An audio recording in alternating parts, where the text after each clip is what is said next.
میں تو آپ کو کہہ رہا ہوں، آپ مجھے غلط ثابت کر دیں، مجھے بتا دیں کون سا کیس کس وقت رجسٹرڈ ہوا جو عمران خان کی گورنمنٹ کے بعد ہوا. میں آپ کو بتاتا ہوں 82 کیس ہیں عمران خان کے اوپر، بشمول 3 نئے کیسز آج رجسٹر ہوئے ہیں. 82 کیس جو شہباز شریف کے وزیر اعظم بننے کے بعد ہیں.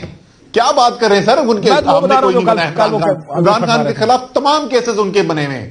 ٹھیک. اچھا اب جو ہے اب آ جائیں کہ ہم کیا کرتے تھے ان کے ساتھ.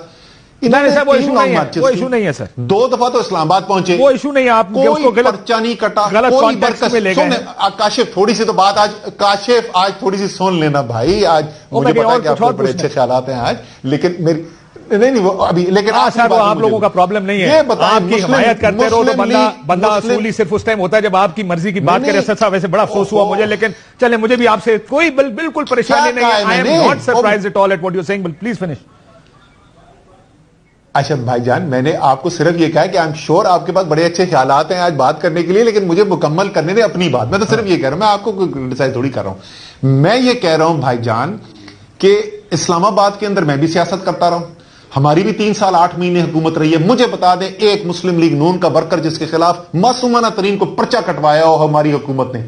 عامر مغل سابقہ صدر اسلام آباد تحریک انصاف، 4 بچے اور ایک بھتیجے کو اٹھا کے لے گئے. 12 سال کا بچہ، 13 سال کا بچہ، گھر کے اندر جا کے چیزیں توڑی، گاڑی توڑی. کیا بات کریں، خدا کا واسطہ نہ کمپیریزن کریں کہ ہم جس طریقے سے ان کو ٹریٹ کرتے رہے اور جو پچھلے 10 ماہ سے 11 ماہ سے تحریک انصاف کے ساتھ ہو رہا ہے.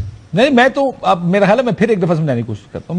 میں نے یہ دکھانے کی کوشش یہ کی ہے کہ جب ان کے ساتھ 4 سال ہو رہا تھا تو کیا کہہ رہے تھے، آج وہی کام یہ تحریک انصاف کے ساتھ کر رہے ہیں، اور اس کے اندر جتنے لوگوں کو گرفتار کیا گیا ہے، جو کچھ ہوا وہ سارا چل رہا تھا. یہ بتائیں اسد صاحب کہ کیا کوئی دو رائے تھی اندر کہ عمران خان صاحب کو گرفتاری دینی چاہیے یا نہیں؟ تو ایک آدھ لوگوں کا تھا خیال کہ گرفتاری دے دینی چاہیے، لیکن 1-2 لوگوں کا تھا. تقریباً تمام لوگوں کا کنسنسس یہ تھا کہ ہمارے پاس خان صاحب نے کہا میں تو دینا چاہتا تھا، موجود ہے گرفتاری نہ دینے کا. خان صاحب نے تو آج کل کہا نا اپنے خطاب میں کہ میں تو دینا چاہتا ہوں. خان صاحب نے کہا بالکل، خان صاحب بالکل تیار تھے. خان صاحب تو اپنا بیگ بنا کے لے آئے تھے، ساری چیزیں تیار کر کے لے آئے تھے، لیکن ان کو بتایا یہ گیا کہ ہمارے پاس قانونی جواز موجود ہے گرفتاری نہ دینے کا، اور اس لیے یہ فیصلہ کیا گیا. وکلا بھی یہ کہہ رہے تھے کہ آپ گرفتاری دے دیں؟ نہیں، ایسا نہیں تھا کہ وہ وکیل، انفیکٹ پولیٹیکل لوگ تھے 1-2 لوگ جنہوں نے کہا کہ یہ گرفتاری دے دیں. پولیٹیکلی جو ہے وہ سیاسی طور پہ کہہ رہے تھے کہ بڑا فائدہ ہوگا اس کا ہمارا. اتنا مطلب کیس دیکھے یار، آپ نے خود ہی اپنے ابتدائیے میں بالکل ٹھیک کہا کہ وہ جو توشہ خانہ کی پوری فہرست چھپی ہے، جو لوگوں کے اس کے اندر اور کیا کیا کارنامے ہیں اس کے اندر چھپے ہیں، کہ وہ اس کو جب انسان پڑھتا ہے تو وہ پڑھتا جا شرماتا جا والی کہانی ہے. اس کے بعد توشہ خانہ کے کیس کے اوپر گرفتاری، سارے پاکستان جس طریقے سے آپ کو یاد ہے دہشت گردی کا انہوں نے پرچہ کاٹ دیا تھا عمران خان کے خلاف تقریر کرنے پہ، اور آپ کو یاد ہے انٹرنیشنل میڈیا کے اندر کس طریقے سے پاکستان کا مذاق اڑایا گیا تھا. یہ اس سے بھی زیادہ برا مذاق اڑایا جانا تھا اگر عمران خان گرفتار ہو جاتے اس توشہ خانہ کیس کے اندر. اب وہ آج میں سن رہا تھا، اب مجھے پریشانی اس بات کی بھی ہے جس طرح مسلم لیگ نون کے لوگ اب بھی توشہ خانہ کا نام لیتے ہیں. آئی تھنک انہوں نے 2 دن سے کوئی ٹی وی نہیں دیکھا، یا یہ نہیں دیکھا کہ کیا کیا چیزیں لیک ہو گئی ہیں سامنے آ گئی. لیکن یہ بتائیں اسد صاحب، کل 10 بجے ہائی کورٹ نے بلایا ہے. ابھی ہائی کورٹ اگر کہتا آپ گرفتاری دیں کیا ہوگا؟ دیکھیں اگر ہمارے پاس بالکل ہمیں نظر آئے گا کہ یہ قانونی طریقے سے ہو رہا ہے تو کبھی بھی عمران خان نے قانون سے اوپر ہونے کی کوشش نہیں کی گئی ہے. ہمارے خیال میں تو بڑی کلیئر واضح ڈائریکشن دے دی ہے اسلام آباد ہائی کورٹ کے اندر، تو یہ اس میں کوئی سوال پیدا نہیں ہونا چاہیے. وہ اس وقت جس وقت یہ اگلے دن 10 بجے تک کے لیے ملتوی کیا گیا تھا، اس وقت اسلام آباد ہائی کورٹ کا جو فیصلہ تھا وہ محفوظ تھا اور فیصلہ آیا نہیں تھا. تو انہوں نے کہا کہ جی اس وقت تک فیصلہ بھی آ چکا ہوگا، آپ کا پی ایس ایل کا میچ بھی ختم ہو چکا ہوگا، کیونکہ وہ کہہ رہے تھے کہ ہم نے خود ہی آپریشن روک دیا پی ایس ایل کے میچ ختم ہونے تک. تو یہ دونوں چیزیں ختم ہو چکی ہوں گی، اگلے دن صبح جو آپ آ جائیں.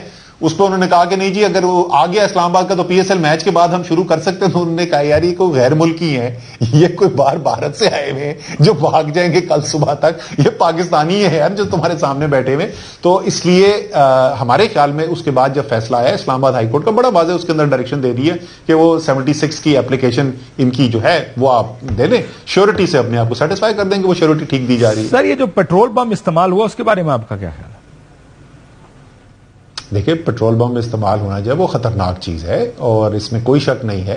لیکن آپ یاسمین راشد کی جو سنا رہے تھے مبینہ کانورسیشن، یاسمین راشد اس خود کلپ کے اندر یہ کہہ رہی ہیں کہ میں بھی باہر ہوں اور اسد بھی باہر ہیں، مجھے خان صاحب نے فون کر کے کہا تھا، مجھے کوئی ذمہ داری لگائی تھی تو اس لیے میں اس کے اوپر کام کر رہا تھا، اور بیسکلی لیگل اسٹریٹجی تھی اور لوگوں کے موبلائزیشن کے اوپر کام کر رہا تھا. اور ڈاکٹر یاسمین راشد جو ہیں وہ زیادہ تر وقت پنجاب ہمارا جو آفس ہے جیل روڈ والا، وہ وہاں پہ بیٹھی نہیں تھی، وہ زمان پارک پہ نہیں تھی. ان کو ٹی وی سے اور خبروں سے خبر آ رہی تھی. اب ہمیں یہ نہیں پتا کہ وہ کام کون سا کام کس نے کیا، میں کمپلیٹ کوئی سرٹنٹی سے میں نہیں بول سکتا، لیکن میں جیسے پہلے بھی بتا چکا ہوں، ہمیں یہ مصدقہ ہمارے پاس ویڈیو ایویڈنس مجھے رات کو دکھائی گئی کہ سادہ کپڑوں کے اندر پرائیویٹ نمبر کی گاڑیوں کے اندر مال روڈ کے اوپر پارک تھی، اور وہاں پر وہ پولیس کی ایسکارٹ کے اندر کھڑے ہوئے تھے، اور اس کے بعد وہ روانہ کیے گئے زمان پارک کی طرف. یہ تو میں آپ کو کمپلیٹ مکمل گارنٹی کے ساتھ بتا سکتا ہوں. لیکن یہ تو ویڈیو بڑی کلیئر ہے نا، زمان پارک کے اندر سے ایک پیٹرول بم جو بختر بند گاڑی ہے اس پہ لگا اور پولیس والے بھاگے ہیں. لیکن خطرناک چیز ہے اگر ادھر تک رکھیں گے، یہ bad, these are dangerous trends. نہیں، اس میں کوئی شک نہیں کہ یہ ڈینجرس ہے، لیکن یہی تو کہا جاتا ہے یار، بار بار جو ہم سمجھانے کی کوشش کریں. آپ کے میرے پروگرام میں دیکھیں، یہی ہم کہتے تھے، جس طرف آپ پاکستان کو لے جانے کی کوشش کر رہے ہیں اس میں پھر ایسی چیزیں ہوں گی جو خطرناک ہیں ملک کے لیے. اور میرے خیال میں آپ کا اور میرا اس بات کے اوپر اتفاق بھی ہے کہ یہ جس طرف ہم پاکستان کو دھکیل رہے ہیں اس وقت، جب آپ آئین کی پٹڑی سے اترنا شروع کر دیں، جب قانون کی بندش ختم ہونا شروع کر دے، تو پھر کچھ بھی ہو سکتا ہے. نہ آپ کنٹرول کر سکتے ہیں کہ وہ کس طرف جائیں گے حالات، اور نہ آپ کنٹرول کر سکتے ہیں کہ 22 کروڑ لوگوں میں سے کون کس طریقے سے ریئیکٹ کرے گا. اس لیے ابھی بھی وقت ہے کہ ہوش کے ناخن لیے جائیں، آئین کو پامال نہ کیا جائے، پسند ناپسند پہلے ہم کرتے رہے نا. دیکھیں میں نے آپ کے آگے بھی کریں گے سر، آپ فکر نہ کریں کہ ملک کے لیے یہ آپ کو کس نے کہا کہ آگے نہیں ہوگا. میں آپ سے کچھ اور آپ نے کل اعلامیہ دیکھا الیکشن کمیشن کچھ اور کہہ رہا تھا، مجھے پتا ہے. میں یہ کہہ رہا ہوں کہ ہم 10 ماہ تک آپ کو یہ کہتے رہے نا کہ جی پاکستان کے لیے بڑا نقصان دہ ہے کہ الیکشن نہ ہو، لیکن ہم نے کبھی یہ نہیں کہا کہ اس سے آئین پامال ہونے والا. نقصان دہ، شدید نقصان دہ پاکستان کے لیے. جو پچھلے 1-1.5 مہینے سے میں دیکھ رہا تھا، سامنے نظر آ رہا تھا، کدھر آ جائے، سب کو نظر آ رہا ہے. بالکل درست کہہ رہے ہیں کہ آگے ہمیں مزید پامالی نظر آتی ہے. اس راستے پہ اگر آپ چل نکلیں گے تو کیا کیا پاکستان کے اندر ہوگا وہ کوئی نہ کنٹرول کر سکتا ہے، اور نہ پاکستان کا اس کے اندر کوئی بھلائی ہو سکتی ہے. یہ یاسمین راشد صاحبہ نے پریزیڈنٹ صاحب کو کہا، میرا خیال ہے آپ انہیں کہیں کہ خان صاحب آپ خود کو حوالے کریں. یہ آپ کا خیال ہے کہ یہ ایک لون وائس ہے یاسمین راشد صاحبہ کی، یا اور لوگ بھی ان سے اتفاق کر رہے تھے اندر بیٹھے؟ میں نے آپ کو جیسے بتایا نا کہ 1-2 آوازیں تھیں، اسی کے اندر اگر آپ سن لیں تو وہ یاسمین راشد یہ بھی کہتی ہیں کہ انہوں نے، پریزیڈنٹ صاحب کہتے ہیں کہ میں اسد سے بھی بات کرتا ہوں، تو انہوں نے کہا کہ میری اسد سے بات ہوئی ہے، لیکن وہ اسد جو ہے وہ کہہ رہے ہیں کہ ایسی کوئی بات نہیں کرنے کی ضرورت. تو وہ میں تو ظاہر ہے ان سے نہیں اتفاق کرتا، اور زیادہ تر لوگ جو ہیں، اوور ویلمنگ میجورٹی جو ہے وہ ان کی رائے سے اتفاق نہیں کرتے. لیکن ان کا جو کنسرن تھا، میں صرف to be fair to Yasmin Rashid, ان کا جو کنسرن تھا کہ جو صورتحال پیدا ہو گئی ہے کہ وہ ایک خطرناک صورتحال ہے، اس میں کوئی شک ہی نہیں. اسلام آباد ہائی کورٹ کے فیصلے کے اندر لکھا ہوا ہے کہ سیٹرڈے، بالکل اس میں تو کوئی شک ہی نہیں. لیکن یہ حالات پیدا کون کر رہا ہے؟ یہ کون سے فیصلے جس کی وجہ سے ہم یہاں پہنچتے چلے جا رہے ہیں؟ بحث تو صرف وہ ہے